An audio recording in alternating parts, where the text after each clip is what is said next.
एक बार एक साधु से एक सम्राट को प्रेम हो गया। जापान की घटना है। सम्राट रोज रात निकलता था घोड़े पर सवार होकर अपने राज्य का चक्कर लगाने। वह रोज देखता उस साधु को एक पेड़ के नीचे बैठा अपनी मस्ती में मस्त। कभी नाचता साधु, कभी बांसुरी बजाता, कभी गीत गुनगुनाता और कभी चुपचाप बैठा रहता आसमान के तारों को निहारता। सम्राट जब भी उस रास्ते से गुजरता तो हर बार रुक जाता। वह खुद को उसकी छवि देखने से रोक नहीं पाता। कुछ क्षण वहीं खड़ा होकर उसकी मस्ती को चखता और फिर अपने घोड़े पर सवार होकर वहां से चला जाता। धीरे धीरे सम्राट को इतना रस हो गया उस साधु में कि समय कब बीत जाता उसे पता ही नहीं चलता। वह खड़ा रहता दूर चुपचाप एक झाड़ी के पीछे, उस साधु की मस्ती को देखता। मस्ती भी ऐसी थी कि खुद भी मस्त होकर महल वापस लौटता। अब तो यह उसका रोज का काम हो गया था, लेकिन एक दिन इतना भाव विभोर हो गया कि जाकर साधु के चरणों में गिर पड़ा और बोला, महाराज, अब यहाँ और ना रहने दूंगा। बारिश का मौसम करीब आ गया है। वृक्ष है ये, कैसे रहेंगे आप इस बारिश में एक पेड़ के नीचे? महल चलकर मेरे पर कृपा करो, मुझे अपनी सेवा का अवसर दो।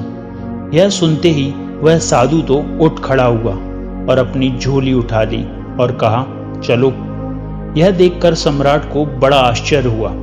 सम्राट कह तो रहा था कि महल चलो, लेकिन उसे प्रसन्नता होती यह सुनकर जब साधु कहता कि कौन सा महल, कैसा महल, हम जहाँ हैं वहीं खुश हैं। हम महलों वगैरह में नहीं जाते। हम तो कपड़े गहने महलों को त्याग कर चुके हैं और तू हमें वहीं लेकर जा रहा है। सम्राट के मन में तो साधु के मुंह से यह शब्द सुनने की इच्छा थी। अगर साधु ने यह सब कहा होता तो सम्राट उसके चरणों में गिरकर थोड़ी और विनती कर लेता, लेकिन साधु एक बार में ही चलने को तैयार हो गया। तो इससे सम्राट थोड़ा सदमे में आ गया। वह सोचने लगा कि कहीं मैंने कोई गलती तो नहीं कर दी, कहीं इस आदमी ने मेरे साथ कोई चालबाजी तो नहीं थी। यह कोई महल में घुसने की तरकीब तो नहीं कि यहाँ बैठकर बांसुरी बजाता रहा और बजाता रहा जब तक कि मैं इस पर मोहित नहीं हो गया।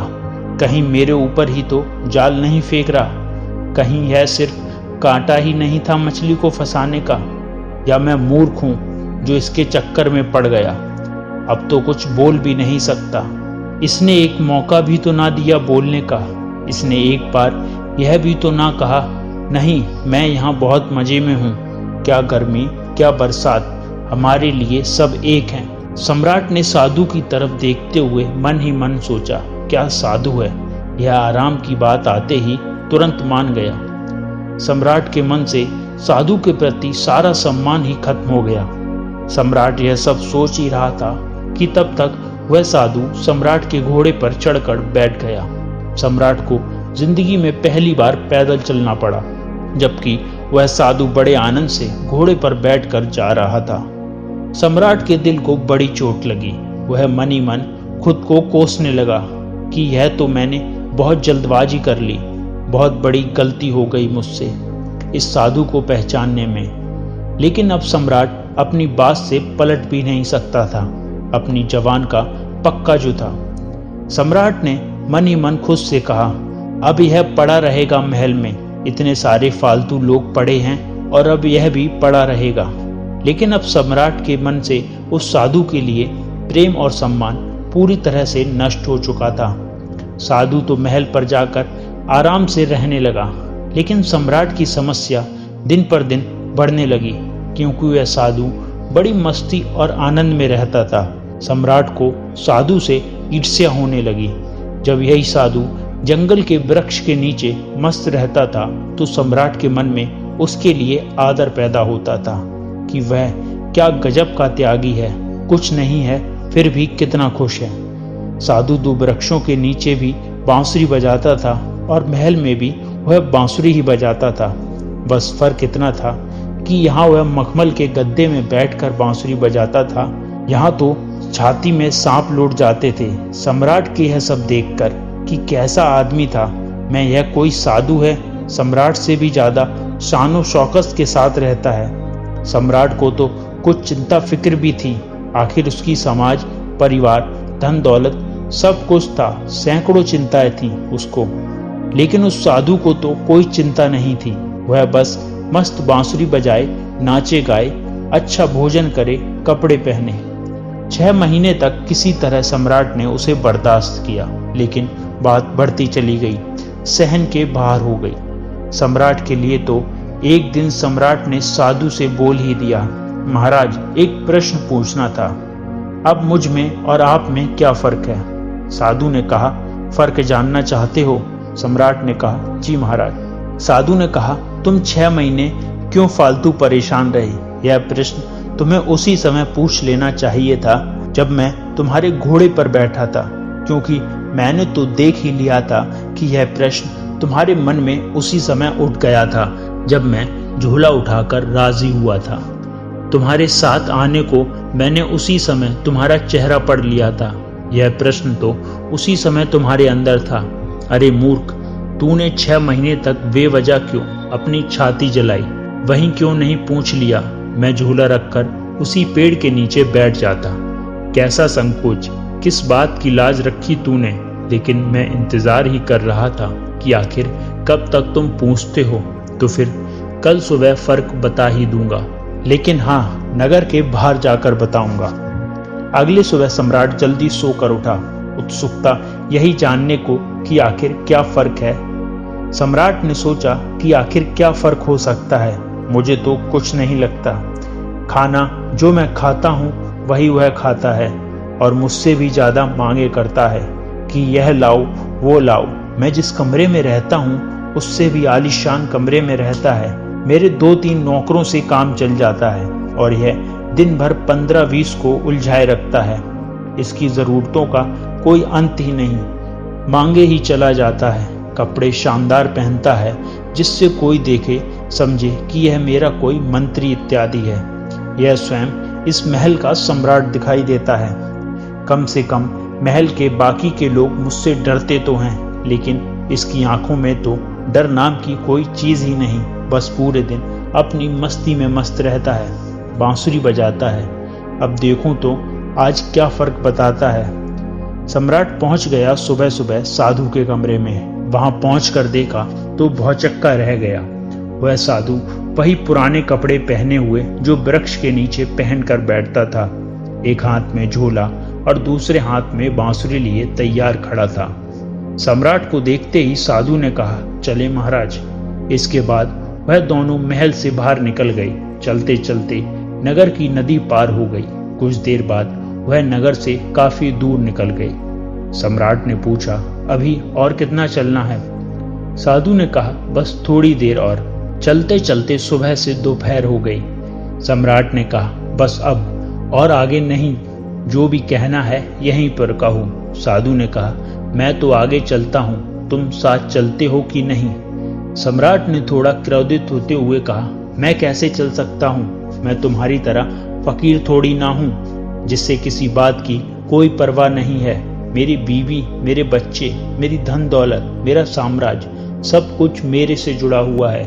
मैं इन सब को छोड़कर तुम्हारे साथ क्यों चलूं? सम्राट की यह बात सुनकर साधु जोर से हंस पड़ा और बोला, बस यही फर्क है तुम में और मुझ में कि मैं कहीं भी कभी भी जा सकता हूँ और तुम नहीं जा सकते। मैं अच्छी बुरी हर परिस्थिति में खुश रह सकता हूँ, पर तुम नहीं। जब मैं उस जंगली वृक्ष के नीचे रहता था तब भी पूरी मस्ती में रहता था और अपने जीवन के एक एक पल को जीता था। जब मैं महल चला गया तो वहां भी अपने इस अनमोल जीवन के एक एक पल को पूरी मस्ती और आनंद के साथ जिया। और अब जब मैं कहीं और चला जाऊंगा तब भी ऐसे ही जीऊंगा, क्योंकि हम जिस समय जहां होते हैं पूरी तरह से वहीं होते हैं। हमारा शरीर और दिमाग हमेशा एक साथ रहता है।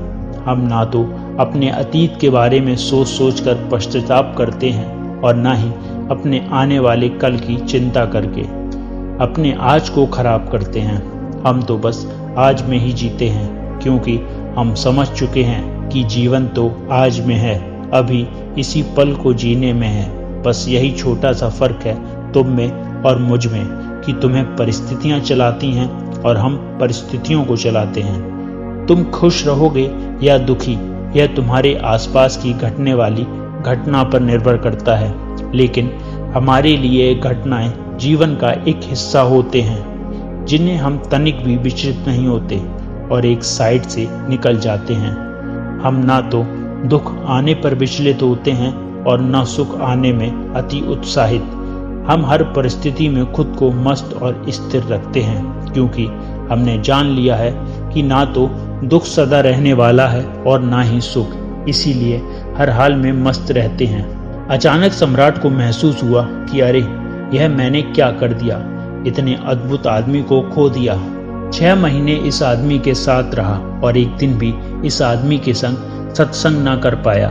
सत्संग करता भी क्या, खास मेरे मन में तो यही चल रहा था कि यह तो एकदम साधारण आदमी निकला, खोटा सिक्का निकला जिसके ऊपर सोने की पॉलिश पुती हुई थी, लेकिन अंदर से मिट्टी निकला। यह सब विचार आते ही सम्राट ने तुरंत साधु के पैर पकड़ लिए और कहा, नहीं महाराज, आगे नहीं जाने दूंगा। साधु ने कहा, देख, मुझे कोई परेशानी नहीं है, यह रहा तेरा घोड़ा, मैं फिर इसी पर बैठकर महल वापस चला जाऊंगा, लेकिन फिर तुझे परेशानी होगी। यह सुनते ही सम्राट के मन में फिर वही विचार आया कि अरे, यह तो फिर आसानी से मान गया। साधु ने कुछ देर तक सम्राट की आंखों में बड़े ध्यान से देखा और फिर कहा, लेकिन नहीं, अब मैं वापस नहीं आऊंगा, क्योंकि तू फिर नहीं सुधरेगा, फिर तुझे परेशानी होगी, फिर तुम मुझसे इस ईर्ष्या करेगा और रात दिन परेशान रहेगा। हमारा क्या, हम तो सन्यासी हैं, हमारे लिए महर और जंगल सभी एक समान हैं। हमें कोई समस्या नहीं है, क्योंकि जिसे समस्या है वह सन्यासी नहीं हो सकता। मेरी बांसुरी जैसे महल में बजती थी वैसे ही जंगल में भी बजेगी और बजती रहेगी। इतना कहकर वह साधु वहां से चल देता है और सम्राट वहीं खड़ा रह जाता है, उस साधु को जाता देखता रहता है। दोस्तों, इस कहानी से 2 बातें सीखने को मिलती हैं। पहली, कि इंसान किसी भी चीज की इज्जत तभी तक करता है जब तक वह चीज उसके पास नहीं होती है। फिर वह वस्तु या इंसान के जाने के बाद व्यक्ति उससे उचित सम्मान देना बंद कर देता है और फिर उसे अपनी उस गलती का एहसास तब होता है जब वह वस्तु या इंसान उसके जीवन से चला जाता है। जैसे उस सम्राट को वह साधु तब तक बहुत त्यागी और महान प्रतीत हो रहा था जब तक वह जंगल में रहता था, लेकिन जैसे ही वह सम्राट के साथ उसके महल चला गया, सम्राट उसे तुच्छ समझने लगा और उससे पीछा छुड़ाने का प्रयास करने लगा। लेकिन फिर वही साधु उससे दूर चला गया तो फिर वह सम्राट को उपयोगी प्रतीत होने लगा। इसीलिए किसी भी व्यक्ति को बहुत ही सोच समझ कर अपनाओ, लेकिन जब अपनाओ तो उसे ठुकराओ मत। दूसरी सीख, परिस्थिति चाहे कैसी भी हो, हर हाल में मस्त रहो, ठीक उस साधु के भांति जो जंगल में भी उतने ही मस्ती के साथ रहता था जितनी मस्ती से वह महल में रहता था। सुख और दुख के प्रति सम्मान भाव रखना ही जीवन जीने का सही तरीका है। यही बात श्रीमद् भगवत गीता में भी कही गई है और गौतम बुद्ध ने भी अपने उपदेशों में यही कहा है कि अतीत के लिए पश्चाताप मत करो, भविष्य की चिंता मत करो, केवल वर्तमान के हर पल को पूरी जागरूकता और आनंद के साथ जियो, तभी तुम्हारा जीवन सुखी और शांति से भर पाएगा। दोस्तों, आशा करता हूँ कि आपको आज की ये कहानी ज़रूर पसंद आई होगी, तो इसे अपने दोस्तों के साथ ज़रूर शेयर करें। साथ ही वीडियो को लाइक करें और हमारे चैनल को सब्सक्राइब और उस बेल आइकन को दबाना न भूलें। तो जल्द मिलते हैं एक और नई प्रेरणादायक कहानी के साथ।